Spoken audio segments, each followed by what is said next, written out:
Hi YouTubers, here we are at Unplugged Space again. Today we have the privilege of speaking to Chu Kat Martindale. Kat is the wonderful lady that actually is the founder of the Tiger Boe Healing Centre on Clarendon Street in Nottingham. Her background is really something to be admired. She actually grew up in a family of healers. Her family are Chinese doctors. She went on to practice the same healing therapies.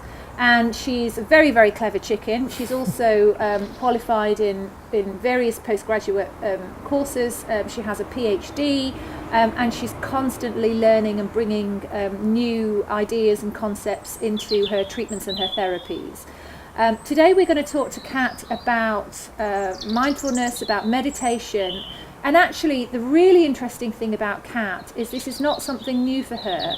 She was introduced to the techniques as a child.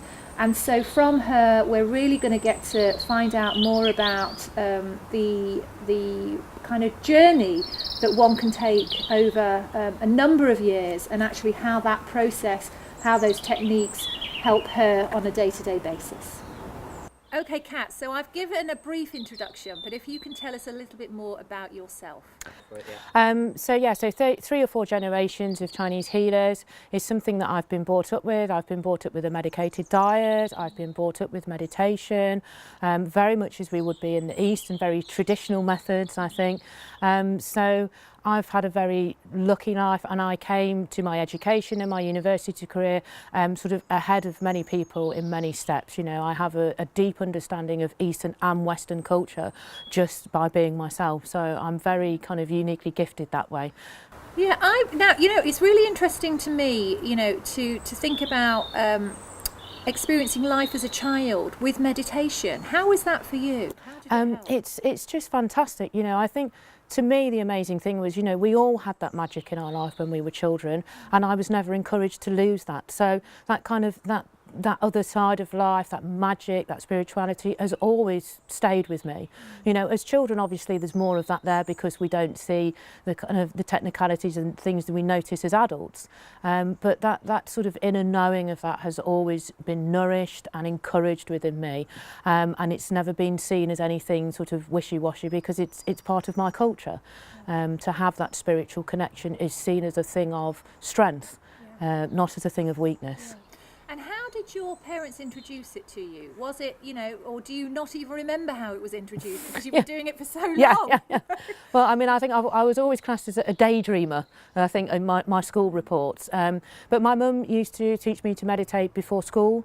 To be honest, there was many times as a young sort of teenage girl where the last thing I wanted to do was go and do that for 10 minutes in the morning.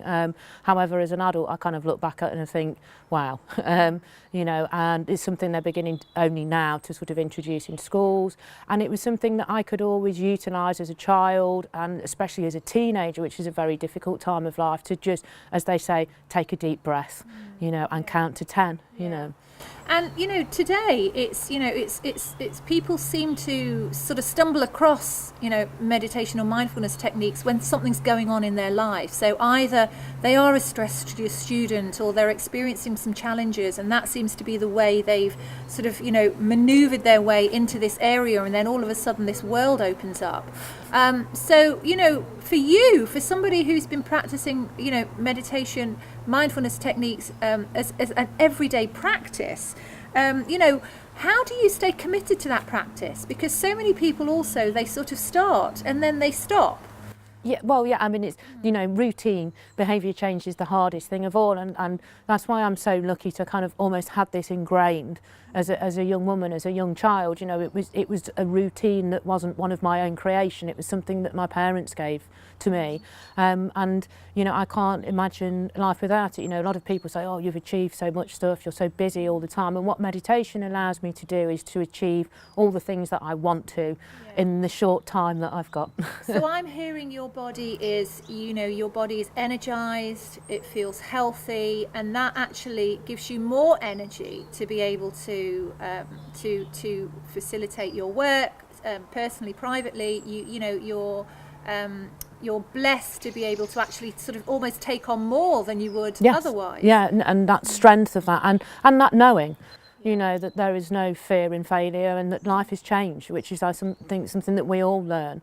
And through understanding those things and having a kind of deep inner knowing and being able to spend that time in silence with myself and really, to be honest, learning to prioritise what's important for me in a completely different way, you know, not a financial aspect, you know, not a time aspect, but what do I really want? And to be able to hear that and respond to it, it's just such a gift. It's a different way of life.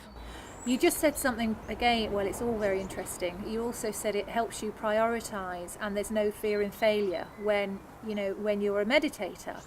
Now, we're living in a society that is very external, where, you know, we are, many youngsters are looking at other people's lives, celebrity status, and really sort of feeling that the grass is greener on the other side.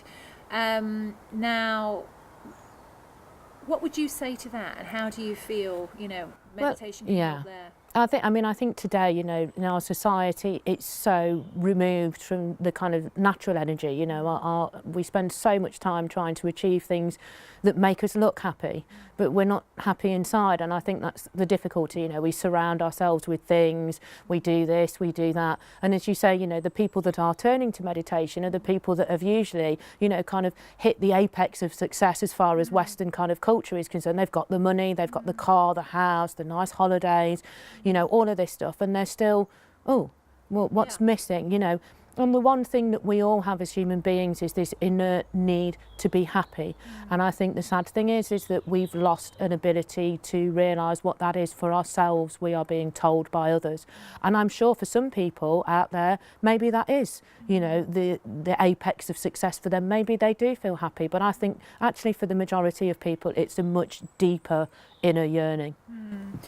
And now, when you look at the experiences of the clients that come to Tiger Boe, actually the people who do come to the meditation hubs as well, what are some of the simple techniques you try and pass on to them that they can actually integrate into their life day to day? One of the things that I do is a very nice sort of Taoist thing where we call sort of positive recall, where we get people to kind of emanate feelings of joy and happiness from times in their life when they've been truly happy, to use those examples and to be able to kind of call on that feeling or sort of system at any time of day. And one of the other things we do is just very simple breath work, you know, just taking 2 minutes to ourselves, you know, and we're not allowed a lot of time to ourselves in modern day life. Yeah. Now, just looking at the bigger picture, now, you know, that there's been lots of research done on actually communities meditating together and actually the impact and the power it has on the community, on society as a whole. Some statistics have shown that crime rates have gone down. You know, some statistics show us that the sort of quotidian of happiness goes up. There's all sorts of really nice information that's out there that actually shows us that, you know, the awareness of meditation should be really, we want to reach as many people as possible. So can you tell us a little bit more about that? Do you have any statistics yourself that you could share? Well, I mean, I think statistically, you know, there's a lot of stuff. Part of the things we were looking at was they did a big project in Washington, DC, when they had, 1,000 people meditating for a 2 or 3 week period, but they actually dropped the crime rate by 25% across the whole city, which is just incredible. And a much more gentle way of doing it than certain other modern methods, I think.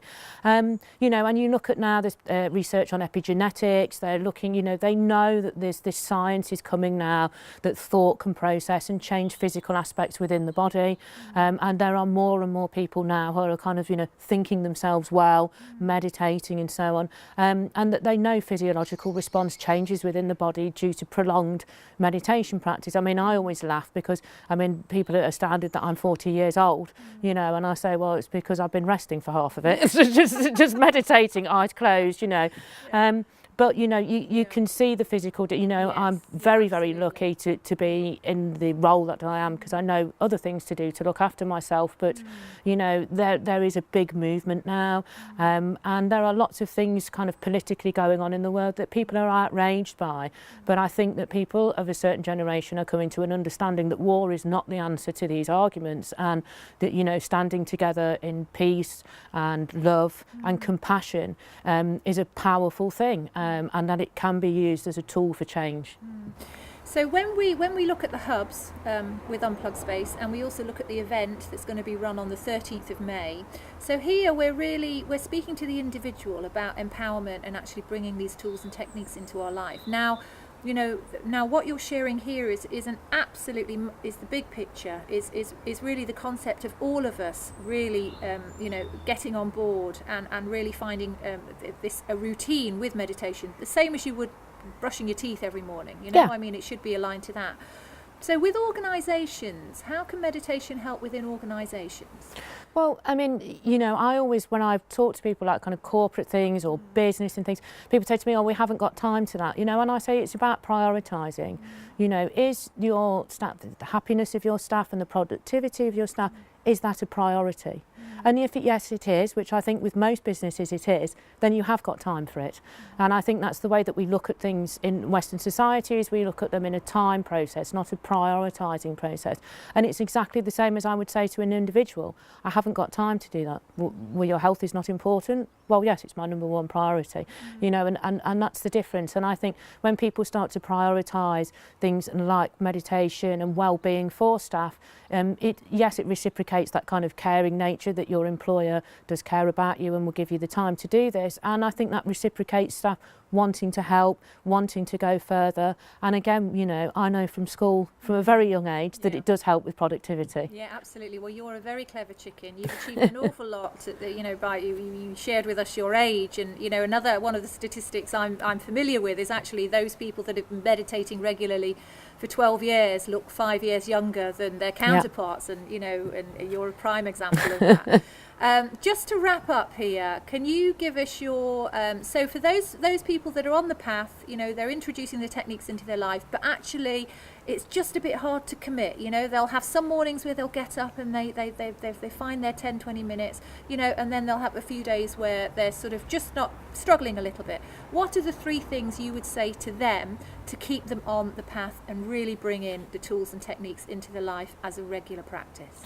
Well, I would say number 1 is the priorities, you know, I think a lot of us, we get to this point where we're sort of burnt out and we dream, we manifest this other place, you know, and if we want to get there and that's our priority, that's what we feel, then we need to do these things. So rather than seeing it as a chore, see it as a journey, you know, see it as a priority and see it as something for yourself, you know, take that time to get to know yourself, because you will always be your best friend and you will always have someone to travel with. Yeah. Oh, that's beautiful. Thank you so much. A pleasure. Thank